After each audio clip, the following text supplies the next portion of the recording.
A pleasant day to each and every one of you. I am Lorenzo Plamo, a student researcher from SBLC MAN Clinical Nursing, and I will present a study entitled Competency on Medication Administration Among Nursing Students in Selected Nursing Schools in Batangas City. First, I will be presenting to you the research story. Medication administration is an essential part of nursing practice, in which safety and critical thinking skills must be employed. In this regard, educational strategies were applied regarding the skills that nursing students must acquire during their studies. These strategies generally focus on patient safety, quality of care, teamwork, communication, and evidence-based information and practice, according to RICO 2022.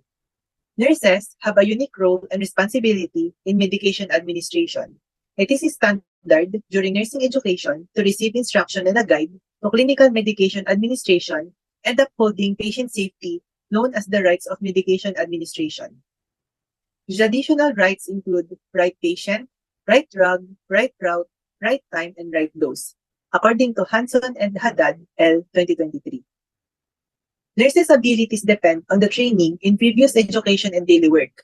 The knowledge, attitude, and practice of undergraduate nursing students can better reflect their level of professional knowledge and ability and reflect the problems of current nursing education. When CAP theory is applied to nursing teaching, it is necessary to assess the knowledge, attitude, and skills that nursing students possess on specific teaching topics, analyze the deficiencies, and design targeted teaching improvement plans according to John Koster 2022. Next is the trends. Nursing students are allowed to give medication with clinical supervision to enhance their skills in medication administration.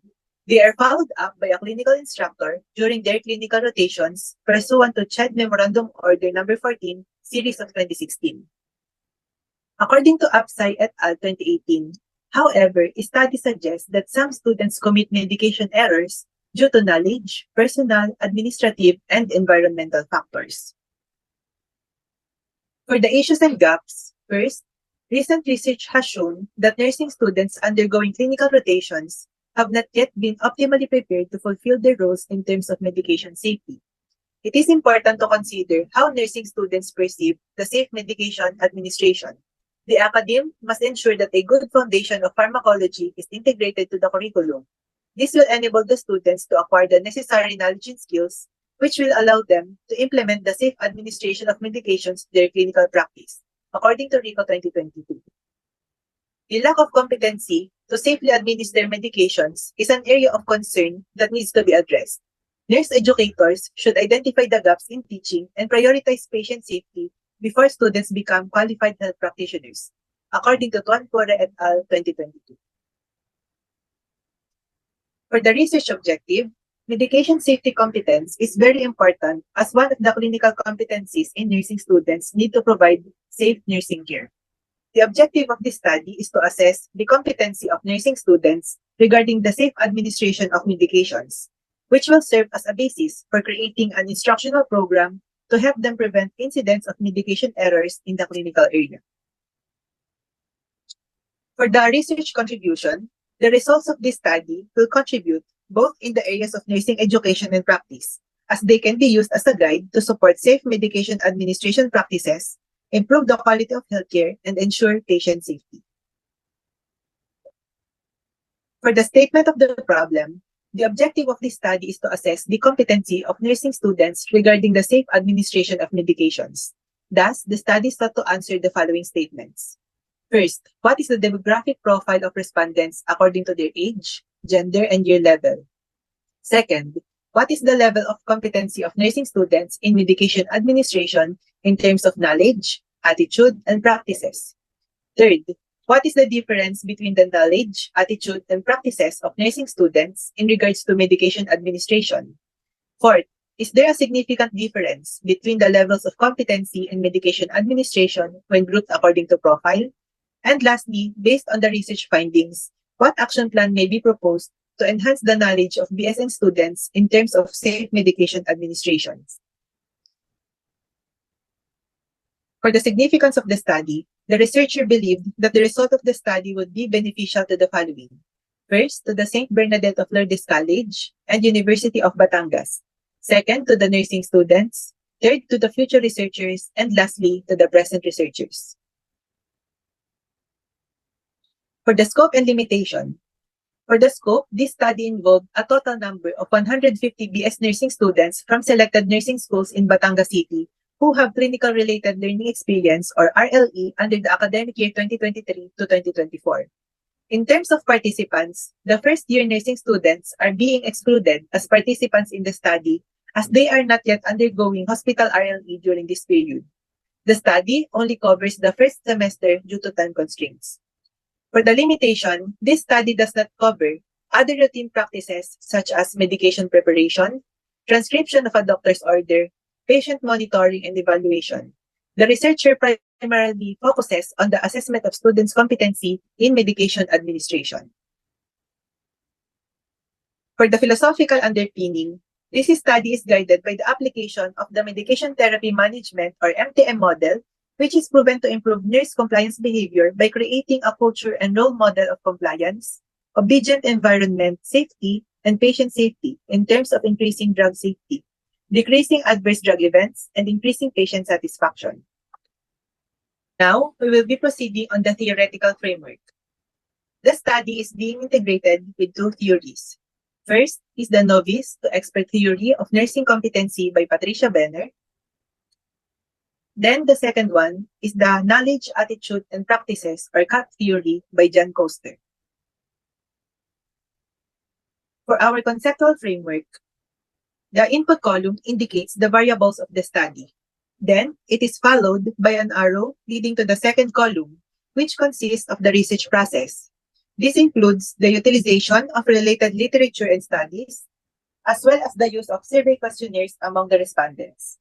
A second arrow leads to the third column, which indicates the research output, which is an action plan to enhance the competency of nursing students with regards to medication administration. Furthermore, a feedback loop is being integrated into the paradigm to present the relationship of the output to the input. For the research methodology, first we have the research design. A correlational quantitative design was used to describe the variables of the study. For the research site, the research study is being conducted at 3 selected nursing schools in Batangas City. This includes a state university and 2 private universities. A total of 150 BS nursing students from the second, third, and fourth years who have clinical RLE under the academic year of 2023 to 2024 serve as the participants of the study. For the sample and sampling design, the researcher assessed the second, third, and fourth year BS nursing students of the selected nursing schools through stratified random sampling. This study involved a total number of 150 BS nursing students.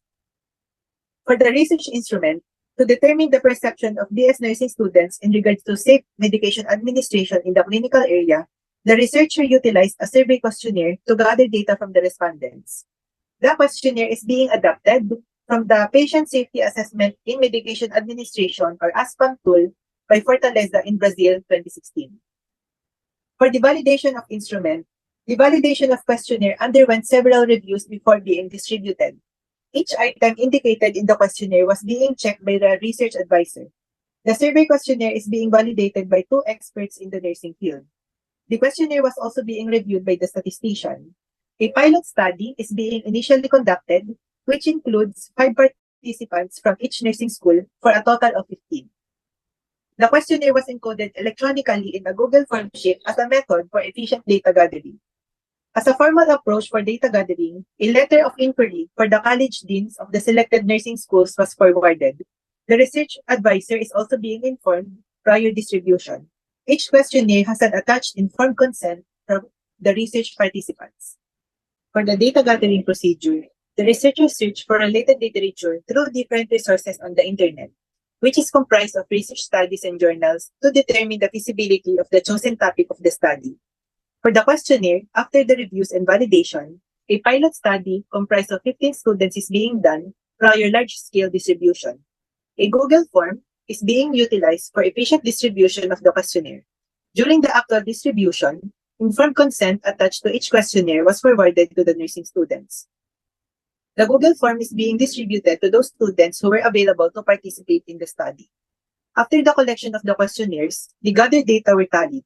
The data is being analyzed, treated statistically, and presented with interpretation with the professional help of a statistician.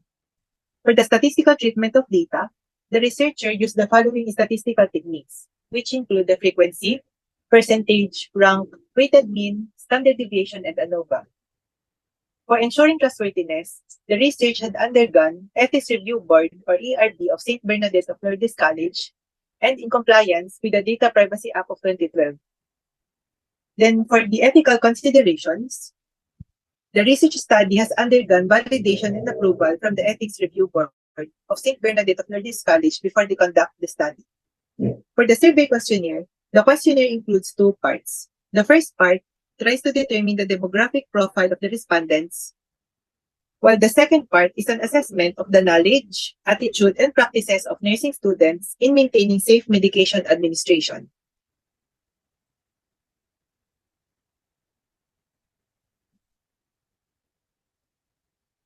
Then for the action plan, based on the research findings, an action plan is being developed as the research output. The distribution of an educational brochure, which will be utilized as a supplemental material to address the students' learning needs regarding medication administration. For the strategies, the researcher will distribute an educational brochure containing the following topics: proper inventory, return, and disposal of leftover and administered medications, proper reporting, process, and documentation of medication adverse reactions, procedure on how to carry out verbal orders for the medications. For the recommendation, the researcher will provide a supplemental learning material regarding medication administration to the students. The time frame is within 2 weeks. For the persons responsible, it includes the researcher, lecturers, and clinical instructors. For the resources, the researcher will utilize internet connection, research study, and educational brochure. For the expected outcome, the students will be able to practice proper inventory, return, and disposal of leftover medications, properly report and document adverse reaction from patients, properly carry out verbal orders for medications, and maintain patient safety. For the presentation, analysis, and interpretation of results, for the Table 1, the Table 1 shows the percentage and frequency distribution of respondents according to age, with the total number of 150. Majority of the respondents are within the age group of 20 to 22 years old, with a frequency of 91 equivalent to 60.67%, while the least number of respondents are within the age group of 22 and above, with a frequency of 10 equivalent to 6.67%. According to the study of Apsai et al. 2018, age has been found to significantly affect the competency of a student in medication administration practice.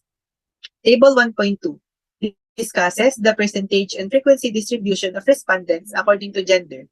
With a total number of 150, most of the respondents are female, with a frequency of 119, equivalent to 79.33%. On the other side, the male respondents have a frequency of 31, equivalent to 20.67%. Similar to the study of Apsai et al. 2018, the results from the demographic profile of the respondents revealed that the majority are females, which is equivalent to 71%. Table 1.3 presents the percentage and frequency distribution of respondents according to year level.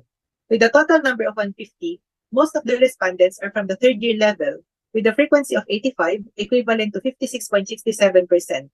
It is followed by the fourth year students with a frequency of 42, equivalent to 28%. While the least are from the second year level with a frequency of 23, equivalent to 15.33%. According to CHED Memo Order Number Series of 2016, competencies are more advanced in the higher levels and students are assigned to more than one patient. Mastery is expected at this level and confidence are strongly encouraged to promote independence in performance of nursing care. Table 2.1 discusses the level of competency of nursing students in medication administration in terms of knowledge.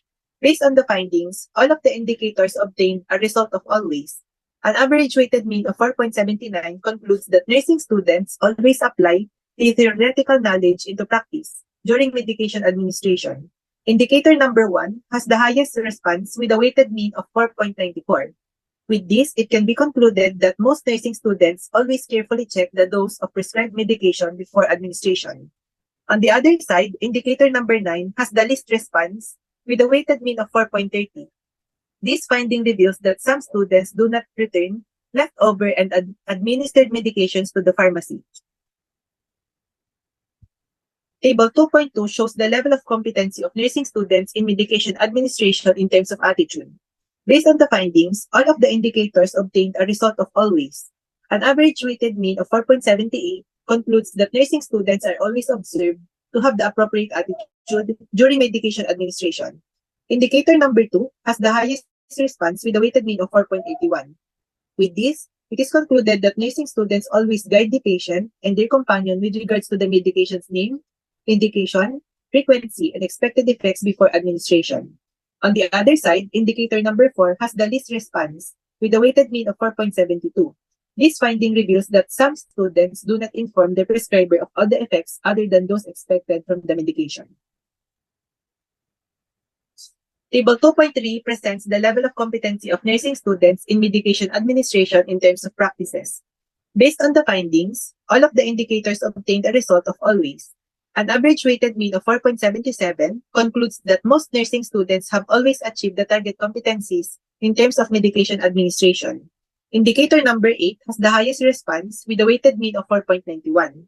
With this, it can be concluded that nursing students always identify the route of administration prescribed for the medication. On the other side, indicator number 5 has the least response with a weighted mean of 4.35. This finding reveals that some students are hesitant to administer medications in verbal order during cases of emergency.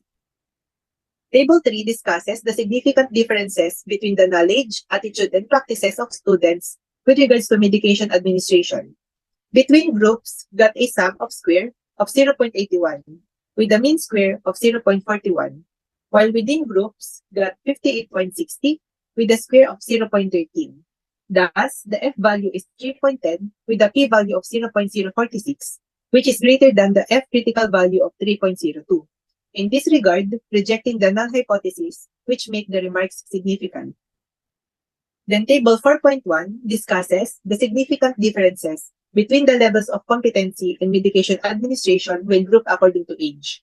Between groups got a sum of square of 0.77 with a mean square of 0.26, while within groups got 10.01 with a mean square of 0.07.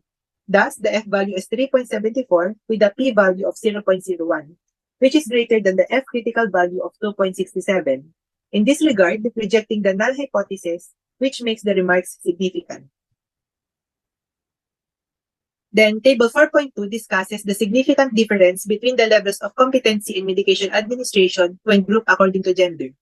Between groups got a sum of square of 0.00 with a mean square of 0.00, while within groups got 16.54 with a mean square of 0.11. Thus, the F value is 0.02 with a P value of 0.90, which is lower than the F critical value of 3.91. In this regard, we accept the null hypothesis, which makes the remarks not significant. Then lastly, for table 4.3, this discusses the significance difference between the levels of competency in medication administration when grouped according to year level. Between groups got a sum of square of 0.02 with a mean square of 0.01, while within groups got 12.31 with a mean square of 0.08. Thus, the F value is 0.15 with a P value of 0.86, which is lower than the F critical value of 3.06. In this regard, we accept the null hypothesis, which makes the remarks not significant. For our summary of findings, for the demographic profile, the profile of the respondents consists of 3 categories, including the age, gender, and year level. According to the findings, most of the respondents are within the age group of 20 to 22 years old. Majority are female students from the 3rd year level. Then for the level of competency of nursing students in medication administration, first in terms of knowledge, all of the indicators obtain the result of always. An average weighted mean of 4.79 concludes that nursing students always apply the theoretical knowledge into practice during medication administration. The findings revealed that most students always carefully check the dose prescribed for the medication before administration. On the other side, some students do not return leftover and administered medications to the pharmacy. In terms of attitude, all of the indicators obtained a result of always. An average weighted mean of 4.78 concludes that nursing students are always observed to have the appropriate attitude during patient interaction and medication administration. The findings revealed that nursing students always guide the patient and their companion with regards to the medication's name, indication, frequency, and expected effects before administration. On the other side, some students do not inform the prescriber of all the effects other than those expected from the medication. In terms of practice, all of the indicators obtained a result of always. An average weighted mean of 4.77 concludes that nursing students have always achieved the target learning competencies. The findings revealed that nursing students always identify the route of administration prescribed for the medication. On the other side, some students are hesitant to administer medications in verbal order during cases of emergency. Then, for the significant differences in knowledge, attitude, and practices in regards to medication administration, based on the findings, nursing students have significant differences in their knowledge, attitude, and practices in regards to medication administration, thus rejecting the null hypothesis. The students' differences in terms of their competencies can be a basis for determining their learning needs. John Coaster 2022 stated that the knowledge, attitude, and practices of students are used to assess their competency, analyze deficiencies, and design teaching improvement plans. Next, for the significant difference between the levels of competency in medication administration when grouped according to profile, the difference between the levels of competency when grouped according to profile obtained a significant result in terms of the respondent age. On the other side, it is found to be not significant in terms of their gender and year level. According to Apsai et al. 2018, he stated that in the respondent's profile, only the age has been found to be significant in terms of medication practices. Then for the action plan, the researcher made an action plan with the general objective of enhancing the competency of nursing students with regards to medication administration. The strategy is to distribute an educational brochure that will be utilized as a supplemental material to address the students' learning needs. For the research conclusion, in conclusion, majority of the students adhere to the rights of medication administration, which is vital in ensuring patient safety. In regards to their level of competency, students always apply their theoretical knowledge into practice, and they are always observed to have the appropriate attitude during patient interaction. Majority of the students have achieved the target learning competencies. Nursing students have significant differences in their knowledge, attitude, and practices in regards to medication administration. These differences can be used as a basis for the assessment of their learning needs.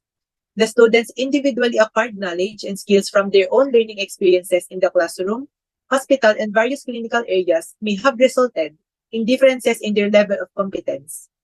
Moreover, there is a significant difference between the levels of competency in medication administration when grouped according to the respondent's age. On the other side, it is found to be insignificant in terms of their gender and year level. Factors such as the student's age may directly influence their practice, as it is believed that their acquired knowledge and competency increase as they get older. As most of the students are within the age group of 20 to 22 years old, they are anticipated to perform at a satisfactory level of practice.